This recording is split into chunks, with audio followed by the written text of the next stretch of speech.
ಹೇಳಿದ್ದು 2.5 ಕೋಟಿ ರೂಪಾಯಿ ಮೌಲ್ಯದ ಆಭರಣ ಅಂತ. ಆದ್ರೆ ಇದ್ದಿದ್ದು ಮಾತ್ರ ಬರೀ 28 ಗ್ರಾಂ ಬಂಗಾರ. ಅಂಜನಾದ್ರಿ ದೇವಸ್ಥಾನಕ್ಕೆ ನಕಲಿ ಚಿನ್ನದ ಪ್ರಭಾವಳಿ. ಕಿರೀಟ ಹಾಗೂ ಗದೆ ಅಂಜನಾದ್ರಿ ಹನುಮಾದೇಣಿಗೆ ಅಲ್ಲಿ ಮಹಾ ಗೋಲ್ಮಾಲ್. ಜಿಲ್ಲಾಡಳಿತದಿಂದ ಆಭರಣ ತಪಾಸಣೆ ಸಂದರ್ಭದಲ್ಲಿ ಬಯಲಾಗಿದೆ ಸತ್ಯ. ಚಿನ್ನ ಅಂತ ಹೇಳಿ ತಾಮ್ರದ ಮೇಲೆ ಚಿನ್ನ ಲೇಪಿತ ಆಭರಣವನ್ನ ಸಲ್ಲಿಕೆ ಮಾಡಿದ್ದಾರೆ. ಗಿಫ್ಟ್ ಮಾಡಿರುವಂತಹ ಉದ್ಯಮಿ.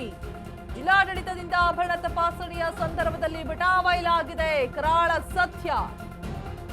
ಚಿನ್ನ ಅಂತ ಹೇಳಿ ತಾಮ್ರದ ಮೇಲೆ ಚಿನ್ನ ಲೇಪಿತ ಮಾಡಲಾಗಿದೆ ನೋಡಿ. ಗಿಫ್ಟ್ ಮಾಡಿದ್ದಾರೆ ಉದ್ಯಮಿಯೊಬ್ಬರು. ಮಹೇಶ್ ರೆಡ್ಡಿಗೆ ಕೊಪ್ಪಳ ಜಿಲ್ಲಾಡಳಿತದಿಂದ ನೋಟಿಸ್ ಕೊಡಲಾಗಿದೆ. ಅಧಿಕೃತ ಬಿಲ್ ಸಲ್ಲಿಸುವಂತೆ ಕೊಪ್ಪಳ ಜಿಲ್ಲಾಡಳಿತದಿಂದ ನೋಟಿಸ್ ಜಾರಿಯಾಗಿರುವಂಥದ್ದು.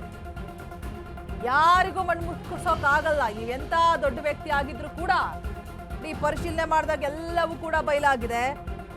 2.5 ಕೋಟಿ ರೂಪಾಯಿ ಆಭರಣ ಅಂತ ಹೇಳಿರೋದು ಇದ್ದಿದ್ದು ಮಾತ್ರ ಓನ್ಲಿ 28 ಗ್ರಾಂ ಗೋಲ್ಡ್ ಅಷ್ಟೇ.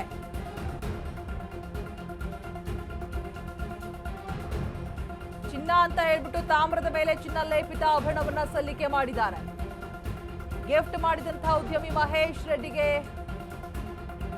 ಕೊಪ್ಪಳದಿಂದ ಇದೀಗ ನೋಟಿಸ್ ಕೂಡ ಹೋಗಿರುವಂತದ್ದು. ಜಿಲ್ಲಾಡಳಿತದಿಂದ ಅಧಿಕೃತ ಬಿಲ್ ಅನ್ನ ಸಲ್ಲಿಕೆ ಮಾಡಬೇಕು ಅಂತ ಹೇಳ್ತಾ ಇದ್ದಾರೆ. ಗದೆ ಏನಂತೀರಾ, ಕಿರೀಟ ಏನಂತೀರಾ, ಬಾಬಾ ನೋಡ್ತಾ ಇದ್ರೆ ಎಷ್ಟು ಬಂಗಾರ, ಎಷ್ಟು ಭಕ್ತಿಯಿಂದ ಕೊಡ್ತಾ ಇದ್ದಾರೆ. ದಾನಶೂರ ಕರ್ಡರು ಅಂತ ಹೇಳ್ಬೇಕು. ನೋಡಿದ್ರೆ ನೋಡಿ ಮಾಡಿರೋದು ಮಾತ್ರ ಈ ಕೆಲಸ. ಕಂಪ್ಲೀಟ್ ಆಗಿ ನೀವೇನ್ ನೋಡ್ತಾ ಇದ್ದೀರಲ್ವಾ, ಆ ಗದೆ ಆಗಿರ್ಬೋದು, ಕಿರೀಟ ಆಗಿರ್ಬೋದು, ಜಸ್ಟ್ ಗೋಲ್ಡ್ ಕೋಟೆಡ್ ಅಷ್ಟೇ. ಅದ್ಯಾವುದು ಅಲ್ಲ ಕಂಪ್ಲೀಟ್ಲಿ ಬಂಗಾರದಲ್ಲ. ನೋಡಿ ಹನುಮನಿಗೆ ದೋಖ ಮಾಡಕ್ ಹೊರಟಿದ್ದಾರೆ ಇವ್ರುಗಳು. ಗದೆ ಮತ್ತೆ ಕಿರೀಟ.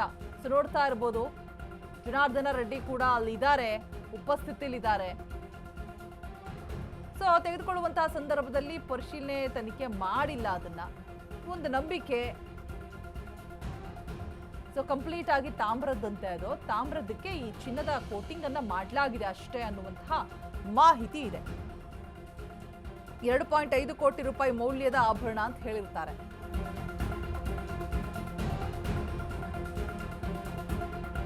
ಇದೇನು ಹೀಗೆ ನಿಮ್ಮ ಸಾರಥ್ಯದಲ್ಲಿ ಜನಾರ್ದನ ರೆಡ್ಡಿ ಅವರೇ? ಹೈದರಾಬಾದ್ ಉದ್ಯಮಿ ಮಹೇಶ್ ರೆಡ್ಡಿ ಮೋಸ ಮಾಡಿದ್ರ? ಆಭರಣ ವರ್ತಕರಿಂದ ಮೋಸ ಹೋದ್ರ ಮಹೇಶ್ ರೆಡ್ಡಿ? ಹಾಗಾದ್ರೆ AMR ಸಂಸ್ಥೆಯ ಉದ್ಯಮಿ ಮಹೇಶ್ ರೆಡ್ಡಿ ಮೋಸ ಹೋದ್ರ ಅಥವಾ ಮೋಸ ಮಾಡಿದ್ರ ಅನ್ನುವಂತಹ ಪ್ರಶ್ನೆ ಎದುರಾಗ್ತಾ ಇದೆ ಈಗ. ಸೊ ಮಹೇಶ್ ರೆಡ್ಡಿಯಿಂದ ಜನಾರ್ದನ ರೆಡ್ಡಿಗೂ ಕೂಡ ಕೆಟ್ಟ ಹೆಸರು.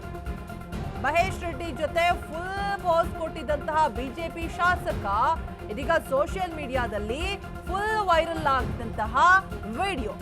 ಈಗ ಗಂಗಾವತಿ ಶಾಸಕ ಜನಾರ್ದನ ರೆಡ್ಡಿ ಸ್ಪಷ್ಟನೆಯನ್ನ ಕೊಡ್ತಾರಾ? ಏನೂ ರಿಯಾಕ್ಟ್ ಮಾಡಿಲ್ಲ ಸದ್ಯಕ್ಕಂತೂ. ಅವರೇ ಸ್ಪಷ್ಟನೆಯನ್ನ ಕೊಡಬೇಕು. ಬಿಕಾಸ್ ಅವರ ಜೊತೆಗಿದ್ದಿಂದಾಗಿ ಇವ್ರಿಗೂ ಕೂಡ ಕೆಟ್ಟ ಹೆಸರು. ಮಹೇಶ್ ರೆಡ್ಡಿಯಿಂದ ಜನಾರ್ದನ ರೆಡ್ಡಿಗೂ ಕೂಡ ಕೆಟ್ಟ ಹೆಸರು. ಮಹೇಶ್ ರೆಡ್ಡಿ ಜೊತೆ ಫುಲ್ ಪೋಸ್ ಕೊಟ್ಟಿದ್ದಾರೆ ಬಿಜೆಪಿ ಶಾಸಕ ಕೂಡ. ಸೊ ನೋಡ್ತಾ ಇರ್ಬೋದಲ್ಲಿ ಗದೆ ಆಗಿರ್ಬೋದು, ಕಿರೀಟ ಆಗಿರ್ಬೋದು, ಹನುಮಂತನಿಗೆ ಆಂಜನೇಯಗೆ ಹಾಕುವಂತಹ ಸಂದರ್ಭದಲ್ಲಿ ಇವರು ಕೂಡ ಉಪಸ್ಥಿತರಿದ್ದಾರೆ. ಜನಾರ್ದನ ರೆಡ್ಡಿ ಅವರು ಕೂಡ ಇದ್ದಾರೆ. ಅವರು ಕೂಡ ನೋಡಿ ಫೋಟೋಗೆ ಪೋಸ್ ಕೊಡ್ತಾ ಇದ್ದಾರೆ, ಆ ಕಿರೀಟವನ್ನ ಹಿಡಿದುಕೊಂಡು, ಗದೆಯನ್ನ ಹಿಡಿದುಕೊಂಡು. ಹಾಗಿದ್ರೆ ಇವ್ರಿಗೆ ಗೊತ್ತಿದ್ದೂ ನಡೀತಾ, ಗೊತ್ತಿಲ್ಲದೆ ನಡೆದಿದೆಯಾ? ಏನು ರಿಯಾಕ್ಟ್ ಮಾಡ್ತಾ ಇಲ್ಲ ಈ ವಿಚಾರವಾಗಿ? ಅದೇ ಏನಾದ್ರೂ ಎಲ್ಲಾದ್ರೂ ವ್ಯಂಗ್ಯವಾಡಿದ್ರು, ಯಾವ್ದೋ ಪಕ್ಷದವರು ಏನೋ ಟಾಂಗ್ ಹೊಡೆದ್ರು ಅಂದ್ರೆ ಇಮಿಡಿಯೇಟ್ ಆಗಿ ಪೋಸ್ಟ್ ಬಂದ್ಬಿಡುತ್ತೆ ಸೋಷಿಯಲ್ ಮೀಡಿಯಾದಲ್ಲಿ, ಟ್ವಿಟರ್ ಅಲ್ಲಿ, ಎಕ್ಸ್ ಖಾತೆಯಲ್ಲಿ ಆರೋಪ ಪ್ರತ್ಯಾರೋಪಗಳು ಬಂದ್ಬಿಡುತ್ತೆ. ಈಗ ಮಾತಾಡ್ರಿ ರೆಡ್ಡಿ ಅವರೇ, ಏನಾಗಿದೆ? ನಿಮಗೆ ಗೊತ್ತಿದ್ದು ನಡೀತಾ, ಗೊತ್ತಿಲ್ಲದೆ ನಡೀತಾ, ಏನು ಅಂತ ಹೇಳ್ಬಿಟ್ಟು. ಈಗ ಮಹೇಶ್ ರೆಡ್ಡಿ ಇದ್ದ ಜನಾರ್ದನ ರೆಡ್ಡಿಗೂ ಕೂಡ ಕೆಟ್ಟ ಹೆಸರು. ಏನು ರಿಯಾಕ್ಟ್ ಮಾಡ್ತಾ ಇಲ್ಲ ಈ ವಿಚಾರವಾಗಿ? ಏನಾಗಿದೆ ಅನ್ನೋದ್ರ ಬಗ್ಗೆ ಸ್ಪಷ್ಟನೆಯನ್ನು ಕೊಡ್ಬೇಕಲ್ವಾ? ಯಾರು ಕೊಡ್ತಾರೆ? ಯಾರಿಗಿಲ್ಲಿ ಮಣ್ಣು ಮುಗ್ಸೋಕ್ ಹೋಗಿದ್ದೀರಾ ಅಂತ? ಭಗವಂತನಿಗೆ. ಜನರಿಗೆ ಮೋಸ ಮಾಡಿದ್ದಾಯ್ತು, ಈಗ ಭಗವಂತನಿಗೆ ಮಣ್ಣು ಮುಗ್ಸೋ ಕೆಲಸನಾ? ನಿಮ್ಮ ಸಾರಥ್ಯದಲ್ಲಿ ಆಗಿರುವಂತದ್ದು ಜನಾರ್ದನ ರೆಡ್ಡಿ ಅವರೇ, ನೀವೇ ಉತ್ತರವನ್ನ ಕೊಡಬೇಕು. ಇಲ್ಲ ಉದ್ಯಮಿ ಮಹೇಶ್ ರೆಡ್ಡಿ ಅವರು ಉತ್ತರವನ್ನ ಕೊಡಬೇಕು. ಇಲ್ಲಿ ಮೋಸ ಯಾರು ಮಾಡಿದ್ರು, ಮೋಸ ಯಾರು ಹೋಗಿದ್ದಾರೆ ಅನ್ನೋದು ಸ್ಪಷ್ಟವಾಗಬೇಕು.